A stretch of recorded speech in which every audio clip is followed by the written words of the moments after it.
blur. Nah terus kebutuhannya udah kompleks lah. Nah itu ya kita bilang kita emang RS sekarang udah ke mobile gitu, mobile. Sekarang di Microsoft sendiri dan mungkin teman-teman juga sudah melakukan, kalau kerja nggak perlu ke kantor gitu kan, nggak perlu kantor, dari rumah juga bisa, dari mobil pun juga bisa gitu ya, dengan infrastruktur yang sudah memadai sekarang. Nah terus yang kedua ya cloud, ya, cloud. 5 tahun lalu pada saat kita bicara cloud, bedanya agak tipis dengan istilah ke laut gitu ya. Cloud dan laut gitu. Benar nggak? Orang masih confused istilah cloud itu sebenarnya apa sih gitu. Istilah cloud itu apa sih gitu. Cloud computing itu apa? Cloud computing itu sebenarnya sederhana. Cloud computing itu esensinya, ya, kalau saya terjemahkan secara bebas, bagaimana ya, kita punya resource ya, di dalam konteks IT ya, resource IT yang awalnya mungkin kita punya kompleksitas mengolah IT ya, ya, terus kemudian merubah itu semua menjadi layanan IT yang cukup cepat ya, dan kita bisa measure dari sisi bisnis. Itu kalau dari sisi bisnis ya. Contoh di sini yang bagian infrastruktur berapa orang? Bapak juga Pak. Kalau orang bisnis punya kebutuhan, butuh server, mungkin 2 tahun lalu datang ke Bapak, mesti isi form atau request lah ya, mesti di approval, kadifnya segala macam, baru ke tempat Bapak. Waktu pas Bapak terima, yang Bapak lakukan adalah Bapak lihat, cek, kita punya server yang bisa dipakai nggak? Kalau nggak, mesti purchase, benar nggak? Waktu pas purchase, Bapak bisa langsung beli nggak? Atau minta approval dulu? Minta approval lagi kan? Waktunya berapa lama Pak biasanya Pak? 4 minggu gitu ya. Saya pernah beli satu, ada yang tahu tim klien nggak? Tim klien ya? Ya. Tim klien. Jadi kalau misalkan teman-teman yang punya kendaraan yang produknya Astra gitu ya, kalau mau ke showroom, servis atau mau beli, melihat PC-nya Astra itu ya, helpdesk-nya atau di depan, mereka nggak punya CPU kan? CPU kecil belakang tuh. Ya, tim klien kita bilang. Saya dulu pernah order tim klien itu bulan Oktober, nyampainya di bulan Maret. Betul lah. Ya. Coba kalian posisikan kalian itu sebagai orang bisnis. Ya. Ada satu peluang bisnis ya, yang harus cepat dipenuhi. Ya. Kalau tidak cepat, kita akan kalah oleh kompetitor. Tapi kita butuh support IT. Waktu pas kita minta support IT datangnya atau baliknya 4 bulan lagi gitu. Padahal kompetisi di market cepat nggak berubahnya? Cepat banget. Makanya nggak heran kalau tiap bulan, tiap akhir tahun pasti orang bisnis bilang performance IT itu jelek. Ya. Pengalaman pribadi, Pak. Benar nggak? Benar. Nah, dengan cloud sebenarnya bagaimana kita merubah itu semua? Merubah itu semua. Tidak hanya melakukan virtualisasi, tapi bagaimana kita mengotomisasi, bagaimana kita bisa memberikan satu services layanan gitu ya dalam single mungkin kalau teknikal itu single dashboard gitu ya, self service dia bisa lakukan sendiri dan dalam waktu cepat kita bisa penuhi gitu. Itu esensinya dari cloud sebenarnya, bagaimana kita bisa melakukan itu ya. Resource pool, kalau bahasa teknisnya ya harus ada resource pooling, elastis, segala macam gitu ya. Tapi kalau saya mencoba mensimplifikasi seperti itu, bagaimana merubah layanan IT itu menjadi satu services yang bisa diukur, Karena kalau nggak bisa diukur ya percuma juga gitu. Nah, itu sebenarnya eranya dari sana, mobile dan cloud. Ya. Nanti mungkin kalau Mas Agra bisa sharing juga bagaimana men-set up bisnis plan untuk software house gitu ya. Ujung-ujungnya pasti bagaimana kita bisa mendeliver produk kita ke market secara cepat. Kalau nggak cepat, ya percuma. Saya bisa sharing pengalaman saya terkait dengan bagaimana kecepatan kita men-serve orang bisnis gitu ya. Itu menjadi sangat kritikal. Namun pada saat saya di industri berhubungan dengan telco dan di otomotif. Otomotif itu kompetisinya cukup gila-gilaan 5 tahun terakhir. Bahkan mungkin 8 tahun terakhir Pak. Gitu. Makanya banyak yang bertumbang kan, ya, benar nggak? Chevrolet udah nggak, pabriknya pindah, Baru-baru ini Ford tutup sama sekali, gitu kan? Karena memang kompetisinya itu lebih jahat daripada telco. Nanti kalau memang mau detail saya bisa sharing. Ya.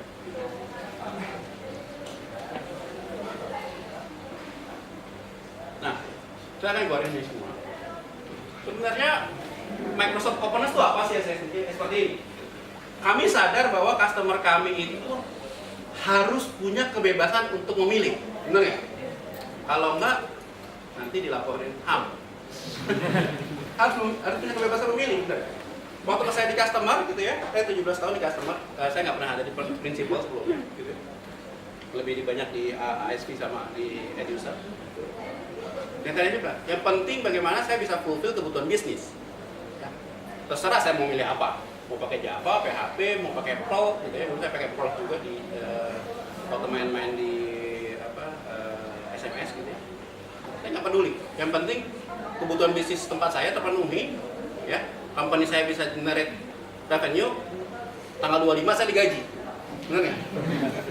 Percuma juga kan kita kerja capek, cuma tanggal 25 nggak ada yang masuk, kita kerja, benar ya? Oke. Kemudian yang paling penting adalah setelah kita memilih, bisa saja dengan berjalannya waktu ada teknologi yang lebih bagus. Artinya pada saat itu boleh dong kita berganti, benar kan?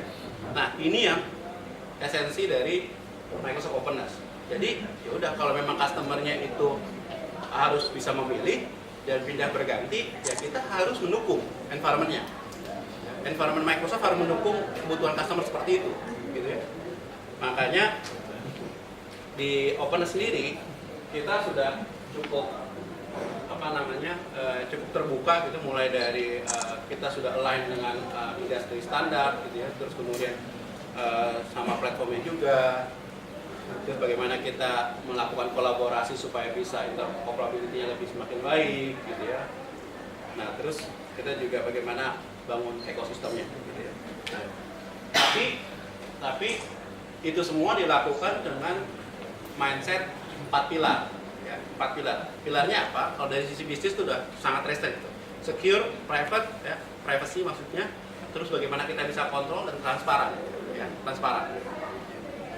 Karena kalau tanpa 4 ini ya percuma gitu. Cloud nggak secure ya bubar, benar ya? IT nggak secure ya bubar gitu. Tapi kalau misalkan udah secure, namun data kita ke-publish kemana-mana, nggak ada privacy, ya juga bubar. Tapi tertutup sama sekali, tidak transparan, curigain kan? Curigain terus gitu. Nah ini empat hal yang harus kita pegang teguh gitu kalau di cloud. Nah, ini slide titipan di Mustra. Jadi visi Microsoft di platform itu bagaimana Microsoft menciptakan satu konsisten platform. Dalam hal ini platform itu nggak melulu OS, ya. Tapi bagaimana infrastrukturnya kita bisa kita bisa sinergikan. Kalau bicara di public cloud, kami punya Microsoft Azure. Kemudian kalau di data center kita punya ya Bapak Ibu yang punya ininya ya, environment-nya. Ada Linux, ada Windows, kemudian ada di sini ada yang masih pakai Sun Solaris. Wah, saya kangen sekali. Saya dulu pakai Sun Solaris. Terus kemudian masih ada yang pakai S400, mainframe, di tempat saya kerja dulu juga masih pakai mainframe sampai sekarang.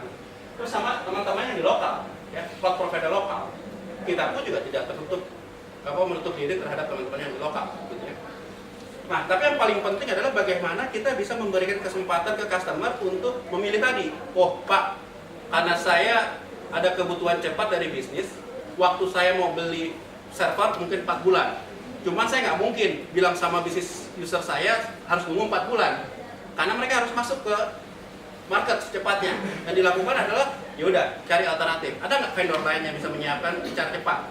Oke, mungkin taruh di public cloud atau ke lokal hosted. Kita buatkan dulu di sana, aplikasi jalan, IT bisa serve bisnis dengan cepat, proses procurement tetap jalan, servernya datang, dibalikin lagi. Ya. Tapi kan kalau dari sisi IT, mindahinnya gimana? Ya, kompleks sendiri. Nah, bagaimana Microsoft bisa memprovide kemudahan itu untuk teman-teman di background, di IT Pro terutama. Gitu ya. Nah, ini sudah dimungkinkan. Jadi visi Microsoft itu terserah mau di public cloud, mau di private cloud, mau di local hoster, monggo. Gitu. Tapi bagaimana kita memprovide kemudahan mereka untuk melakukan switching. Ya, sekarang ya di Microsoft sendiri, kalau customer punya di on-premise, terus mereka mau disaster ke cloud, gitu ya, terus kemudian dia turunin lagi, itu udah seamless. Gitu. Itu dimungkinkan, ya, dimungkinkan. Ya. Nah, yang menarik adalah kalau kita bicara openness di Microsoft, ya, kita udah terbuka, terutama di Microsoft Azure. Kita udah bisa jalanin beberapa application framework, terus kemudian data source, gitu ya, devices juga bisa connect ke Azure, gitu ya. Ini udah memungkinkan, karena yang tadi konsepnya, bagaimana kita menyediakan multi platform dan bagaimana kita memberikan kebebasan ke user atau ke customer untuk memilih platform atau aplikasi apa yang mau dipakai. Itu sebabnya kenapa di Microsoft Azure kita bilang open cloud, terserah lah, semua mau pakai apa. Mau pakai Linux, monggo. Mau pakai Windows, monggo, gitu ya. Ngomong MongoDB apalagi, monggo, gitu kan. Jadi sekarang udah banyak partner-partner kami di Principal juga sudah menaruh services mereka di Azure. Bahkan mungkin 2 bulan terakhir rekan-rekan yang pakai Red Hat ya udah dengar juga bagaimana Microsoft berkolaborasi dengan Red Hat agar bisa menjalankan Linux Red Hat-nya di Azure. Ya. Pada saat awal Microsoft mengeluarkan Microsoft Azure sebenarnya Red Hat sudah ada, tapi dengan kompleksitas licensing yang dimiliki oleh rekan-rekan Red Hat kita turunin, karena balik lagi yang tadi ya, bagaimana 4 pilar tadi yang selalu dipegang teguh oleh Microsoft ya. Ternyata ada beberapa yang nggak comply ya, antara kita naruh Red Hat di Azure dengan licensing mereka, sehingga itu ada pembicaraan yang panjang. Alhamdulillah sekitar bulan Oktober atau November lalu kita sudah beli, akhirnya muncul lagi Red Hat di Azure gitu. Red Hat di Azure. Jadi memungkinkan untuk menyalakan itu. Ubuntu sudah oke.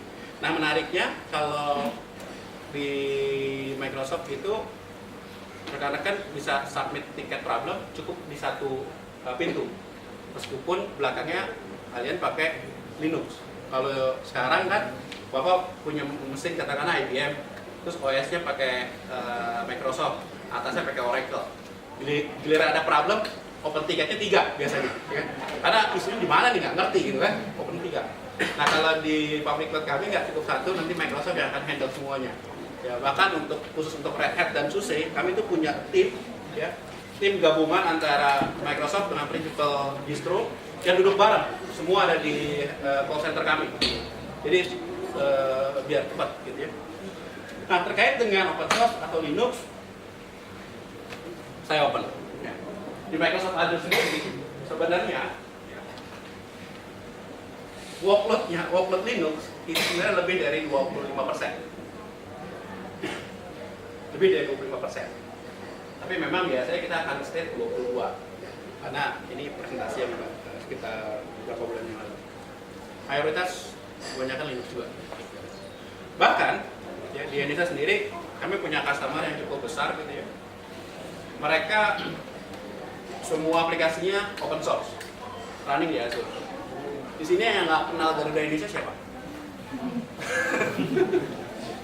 Garuda Indonesia semua sistemnya naik di Azure, itu semua stacknya RAMstack. Jadi menarik. Nah,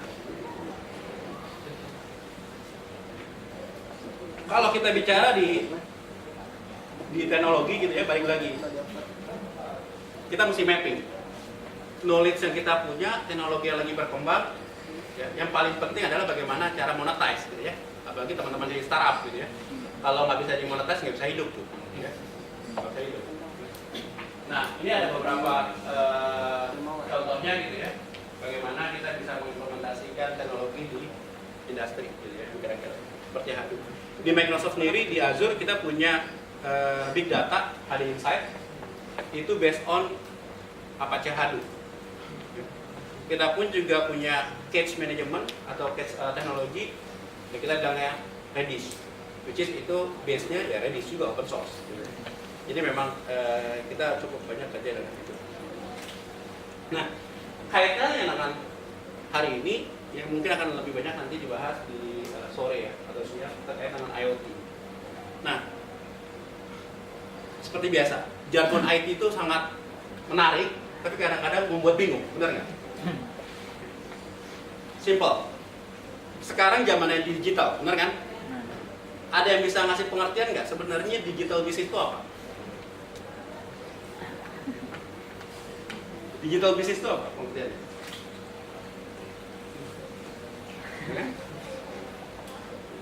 E-commerce. Digital nggak? Digital. Sosial media, digital nggak? Digital. Digital. Nah, terus kalau misalkan saya bilang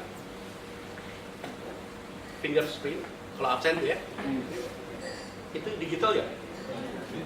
Digital. Digital. Tuh, kan? Ada yang bilang enggak, ada yang bilang mikir dulu.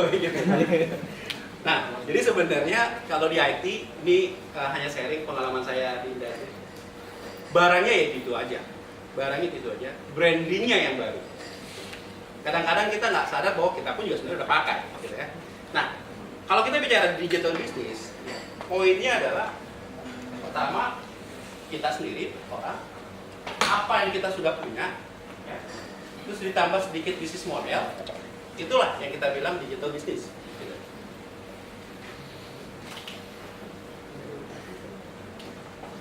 Nah, IoT kaitannya adalah bagaimana kita bisa mengintegrasikan semua itu. Jadi nggak cuma devices doang, tapi semuanya, semua yang kita punya. Mulai dari sepeda motor, mungkin, ya, segala macam. Saya tuh terus terang termasuk penyuka Vespa, gitu ya. Saya agak amazed waktu pas saya bawa motor saya ke bengkel, gitu ya, Vespa. Saya bilang bahwa motor saya itu kadang-kadang apa namanya, gendut-gendutan lah istilah kita ini.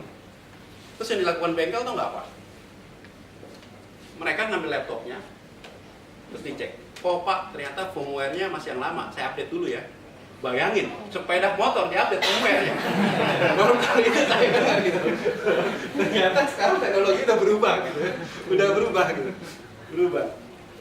Jadi waktu pas dia update, di patch sama dia, udah balik normal. Gitu. Jadi bagaimana kita bisa mengintegrasikan itu? Nah mungkin nanti akan dibahas di akhir gitu ya, bagaimana kita bisa memanfaatkan apa yang kita punya gitu ya. Terus bagaimana kita bisa ngambil ngambil manfaat dari apa yang kita punya.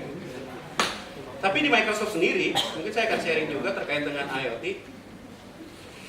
Kadang-kadang juga biasanya mentoknya sampai sini, layar keduanya.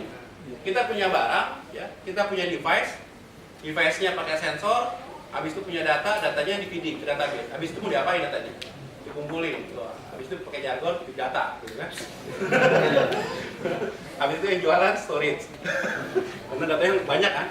Nah, ini sudah sharing aja bahwa sebenarnya IoT itu nggak cuma sampai situ gitu loh, nggak sampai itu. Tapi bagaimana setelah data itu kita ambil, kita analisa, ya? Kita analisa, kemudian informasinya balik lagi. Bagaimana kita bisa membuat bisnis model dengan data itu, gitu ya? Bagaimana kita bisa monetize data itu, bagaimana data itu bisa dikonsum oleh mungkin eksekutif di kantor kita sehingga bisa mengambil keputusan dengan baik. Gitu. Cukup menarik. Saya baru minggu lalu main-main di salah satu ISV gitu ya. Kebetulan mereka memang fokus di big data. Mereka sharing apa yang mereka buat untuk internal. Jadi memang ini bukan produk, jadi pakai internal. Dia bilang begini, penilaian di kantor kami saat ini bukan lagi berdasarkan perhitungan manual terkait dengan productivity. Kalau saat ini di kantor kalian, saya yakin productivity itu dihitung berdasarkan berapa banyak result yang dihasilkan dari pekerjaan kalian. Benar ya? Di mereka ternyata mereka mengambil semua data log, ya, mulai dari telepon, ya, daftar absen, ya, kemudian log sistem komputer, sehingga mereka bilang yang kita nilai adalah behavior dari karyawannya. Jadi ketahuan siapa si A yang sering gosip, si B yang sering chatting, ya, kemudian mana yang sering pakai sosial media bukan untuk pekerjaan, gitu ya. Kelihatan tuh. Nanti dari situ dibuatin rating. Gitu. Saya bilang wah cukup menarik gitu ya. Dari semua device yang ada di kantor diambilin semua sama dia, gitu. Mulai dari lampu, siapa yang nyalain lampu di malam hari, itu sudah ketahuan. Terus sampai masuk ke mana tuh namanya, ke toilet, biasanya toilet dimatiin kan untuk set energi, ketahuan. siapa yang masuk nyalahin, keluar nggak matiin. Sampai di level itu, jadi behavior yang dinilai. Menarik nggak? Menarik kan? Kalau kita lihat big data, ya ada device, data diambil, ya udah. Tapi bagaimana data itu kemudian diolah untuk keperluan yang lebih berguna, gitu. Itu salah satu contohnya, gitu. Nah ini yang konsep big data yang Microsoft bawa, gitu ya.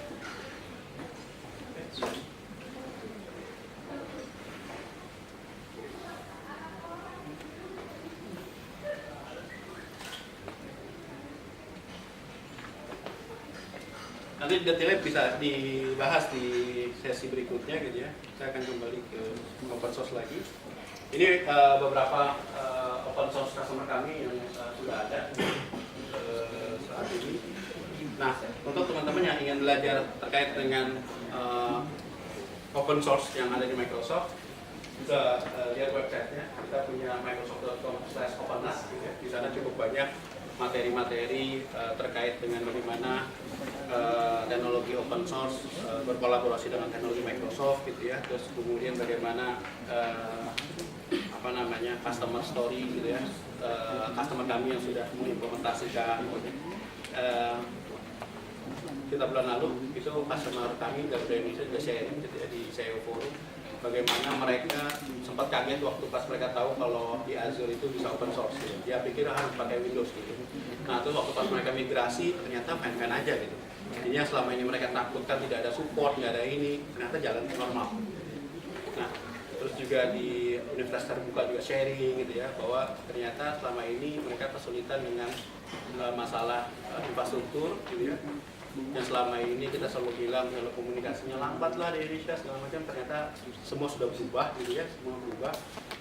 Behavior kita pun juga sudah berubah gitu ya, yang dulu kerja dari kantor sekarang dari luar pakai mobile device, itu belajar dulu mesti ke sekolah atau ke kampus, sekarang udah belajar dari mobile gitu ya. Yang dulu kalau nonton video mesti di PC, sekarang itu udah nonton YouTube-nya di mobile gitu ya. Hanya mungkin karena behaviornya berubah, cuman mindset kita masih yang lama gitu ya, seolah-olah kalau udah kita bicara cloud, bicara web based gitu ya, isunya pasti bandwidth, ternyata enggak kan?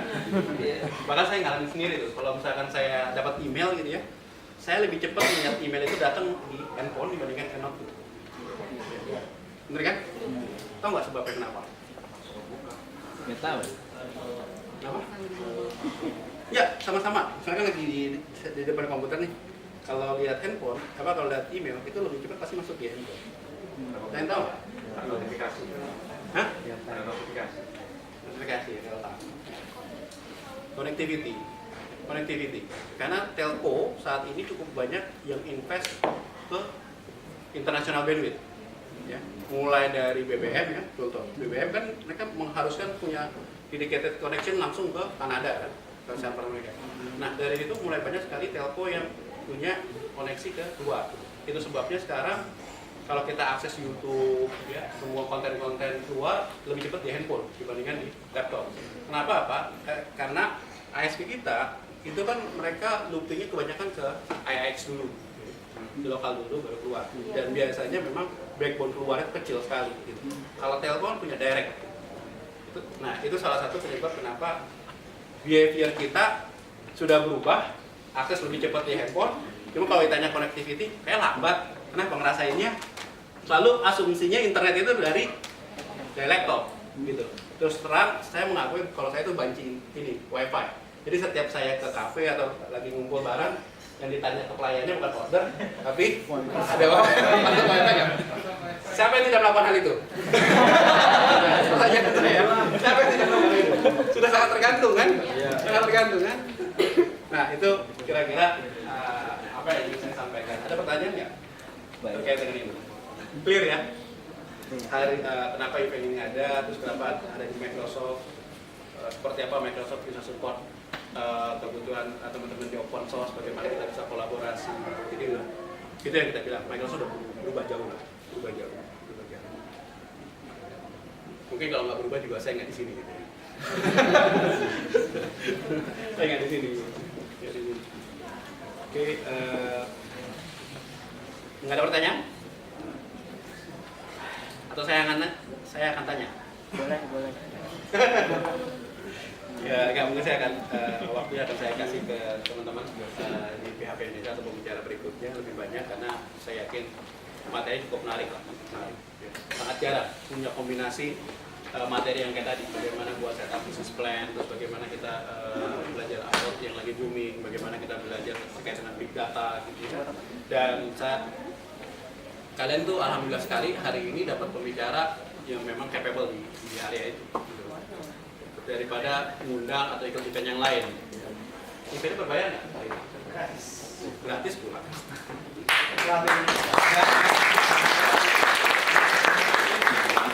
Kalau misalnya yang lain, kadang-kadang kalau mau belajar IoT suruh bayar. Benar nggak? Bayar. Mbak Ade juga di salah satu perusahaan IT juga yang cukup capable di Jakarta gitu ya. Hari ini juga sharing, Sadra juga. Dr. Siaga juga, akan sharing juga. Nah, cukup menarik ya hari ini. Jadi pesan saya untuk hari ini mungkin saya tidak akan ada di kantor sampai acara selesai. Tapi saya minta teman-teman stay di sini untuk lihat bagaimana akan sharing dan nggak cuma dengerin, tapi bagaimana bisa networking ke yang lain. Ya.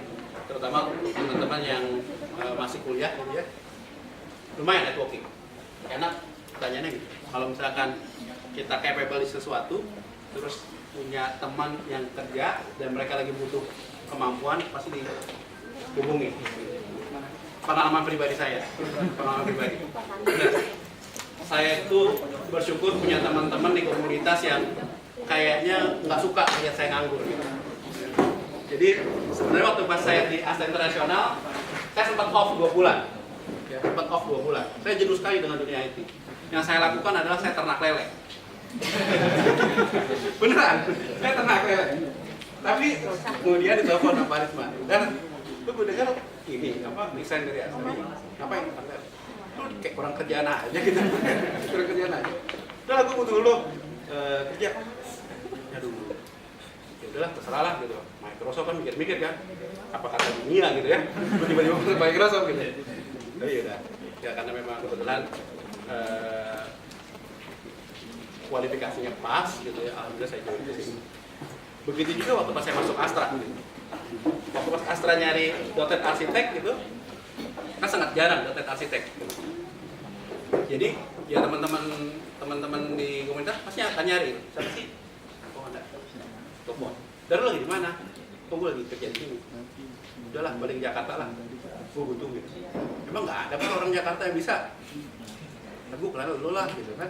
Karena udah punya koneksi kan, ini udah tahu lah biaya seperti apa, kerja bareng gimana gitu. Nah, itu jadi manfaat tersendiri bagaimana kita aktif di komunitas. Bisa kenal dari Samarinda, gitu, bisa kenal dari Jawa Timur gitu kan. Jarang-jarang kita bisa ngumpul. Nah, itu manfaat dari komunitas dan itu manfaatnya. Jadi saya harap rekan-rekan bisa sampai selesai acaranya, bisa nikmati hari ini. Agak sedikit panas, mohon maaf gitu ya, karena sebenarnya ruangan aslinya nggak di sini. Ruangan aslinya itu di auditorium kita muat sampai di 150. Pak kemarin nggak tutup juga sama auditor. Berapa? Kenapa 120? Muat ya? Muat ya? Karena pada apa? Kalau terlalu padat, panas, nggak nyaman, ya benar ya? Nggak nyaman. Tapi ya alhamdulillah kita bisa arrange gitu ya di ruangan ini. Mudah-mudahan nyaman lah di Microsoft. Gitu ya. Nyaman di Microsoft. Kalau ada sesuatu yang kurang, monggo feedback, gitu ya. Kita sangat terbuka terhadap feedback, gitu ya. Mungkin